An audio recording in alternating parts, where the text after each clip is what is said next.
Nanganganib magkadigmaang sibil ang Canada dahil sa tangka ni Donald Trump na sakupin ito. Ngunit lumitaw na ang mga panloob na puwersa mismo ang yumanig sa bansa. Lumabas na mayroong isang buong separatistang kilusan sa Canada para sa paghihiwalay ng probinsya ng Alberta mula sa bansa at pagdedeklara ng kalayaan ng teritoryong ito. Lumilitaw na madalas nakikipagpulong ang liderato ng mga separatista sa Canada sa matataas na opisyal ng Amerika sa White House at United States State Department.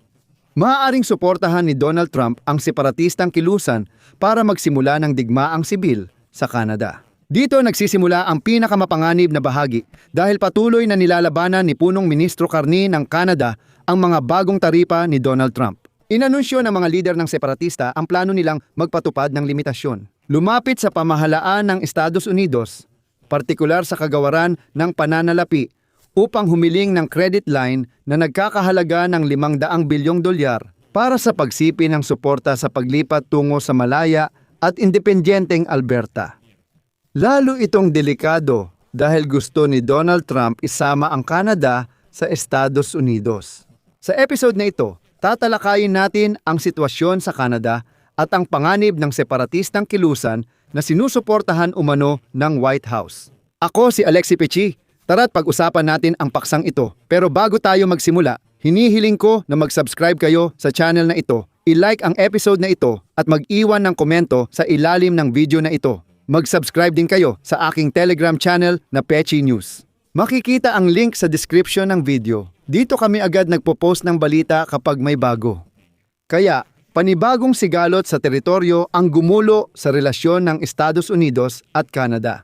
Hindi ito dahil sa banta ni Donald Trump na gawing ika-51 estado ang hilagang kapitbahay. Ngayong linggo, muling hinimok ni punong ministro Mark Carney si Donald Trump na igalang ang soberanya ng Canada. Matapos iulat ng Financial Times na ang mga kinatawan ng United States State Department ay 3 beses nang nakipagkita sa mga lider ng grupong nagsusulong ng paghihiwalay ng probinsya ng Alberta mula sa Canada simula pa noong Abril ng nakaraang taon. Ang Alberta Prosperity Project ay nagsusulong ng referendum para sa kalayaan at paghiwalay ng Alberta mula sa Canada. At ayon sa ulat ng isa sa mga lider nito, plano nilang lumapit sa mga kinatawan ng kagawaran ng pananalapi ng Estados Unidos upang humiling ng credit line na nagkakahalaga ng $500 bilyong para suportahan ang paglipat tungo sa isang malaya at independenteng Alberta. Agad naglabas ng pahayag ang White House at sinabing nakikipagpulong ang mga opisyal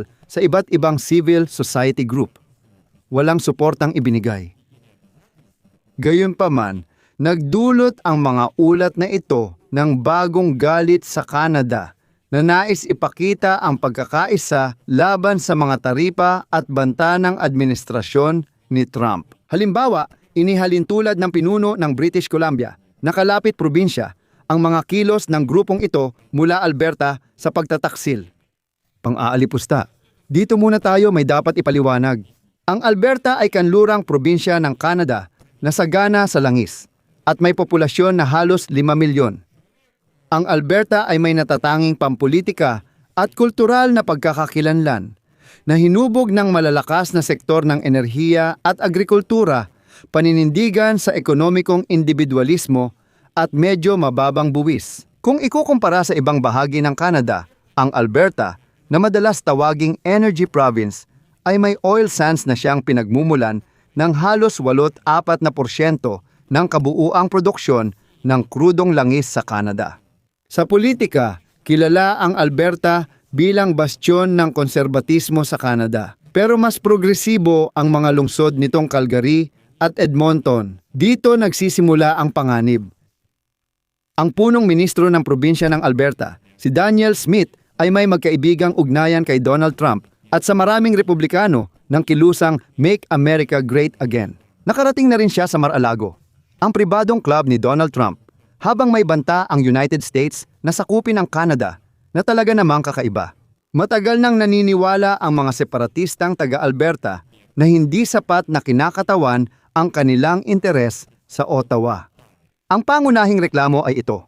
Ang probinsya ay nabubuhay sa pamamagitan ng pagmimina ng langis, ngunit ang federal na pamahalaan ng Canada ay nagpapatupad ng mga batas laban sa pagbabago ng klima na siyang nakakasagabal sa pag-unlad ng industriya ng langis ng Alberta. Nagrereklamo ang probinsya na mas malaki ang perang ibinibigay nila sa sentro kaysa natatanggap at sila raw ay konserbatibo kumpara sa liberal na natitirang bahagi ng Canada.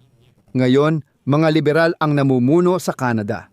Dapat aminin na ang pagkakahiwalay ng mga kanlurang rehiyon ng Canada ay umiiral na noon pang panahon ng Confederation at bago pa maging probinsya ang Alberta noong 1905. Hindi ito talaga bago.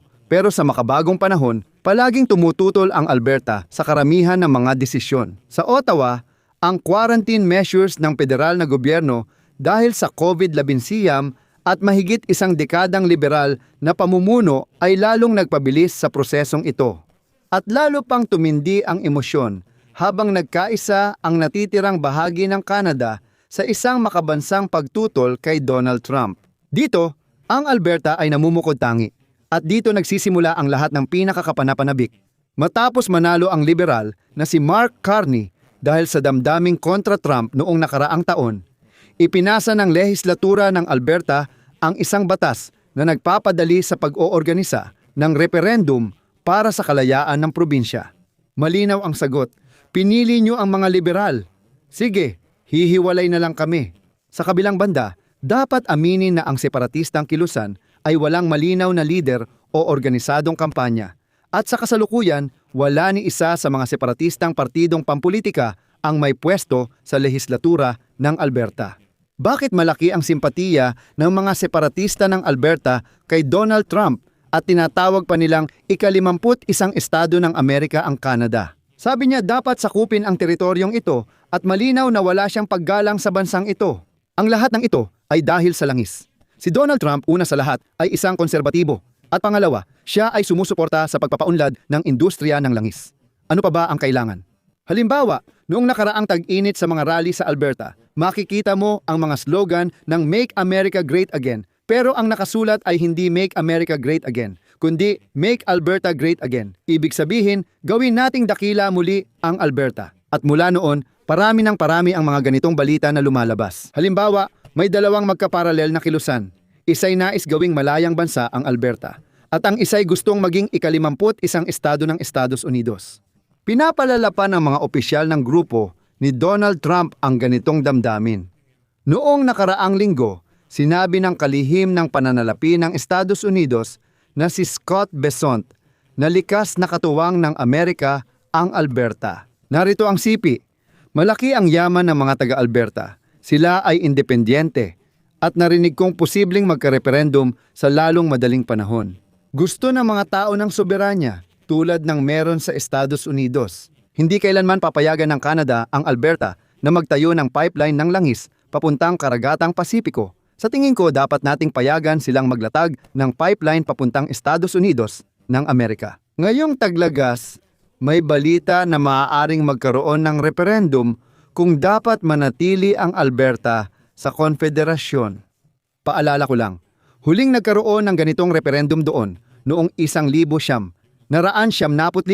at noon ay nanalo ang mga pabor na manatili ang probinsya sa loob ng Canada. Pero, sa totoo lang, maliit lang ang lamang. Hindi mo masasabi na napakalaki ng agwat. Sa kabilang banda, ipinapakita ng mga survey ng opinyon ng publiko ngayon na medyo mababa ang suporta para sa kalayaan ng Alberta. Ipinakita ng isang survey noong Enero na 19% lang ng mga residente ng Alberta ang nagsabing sinusuportahan nila ang paghihiwalay. Kaya naman, sinasabi ng mga eksperto na maaaring ang lahat ng mga sentimentong separatista na ito ay isang paraan ng Alberta para magpadala ng banta o babala sa mga autoridad sa Ottawa. Gayunpaman, sinusubukan pa rin ng administrasyon ni Trump gamitin ang isyong ito para guluhin ang sitwasyon. Hindi sumusuko ang administrasyon ni Donald Trump at sa tingin ko, ganito pa rin mangyayari habang siya ang presidente. Pipilitin pa rin nilang guluhin ang Canada tapos sasabihin na Washington lang ang sagot. Magkaibigan tayo at ginagawa ang gusto natin, pero mahirap talagang tawaging pagkakaibigan ito. Dito ko ilalagay ang ellipsis. Ibahagi ang inyong opinyon at mga konklusyon sa mga komento sa ilalim ng episode na ito. Mag-subscribe sa channel, pindutin ang kampanilya at huwag kalimutang mag-like. Mga kaibigan, Kung nagustuhan ninyo ang episode na ito, suportahan ang YouTube channel sa pamamagitan ng donasyon o pag-subscribe sa mga link at detalye. Sa description ng video na ito, nakasulat doon na suportahan ang channel. Pumili kayo ng kahit anong format na komportable para sa inyo. Magpapasalamat ako sa anumang suporta mula sa inyo. Ingat po kayo. Paalam sa lahat.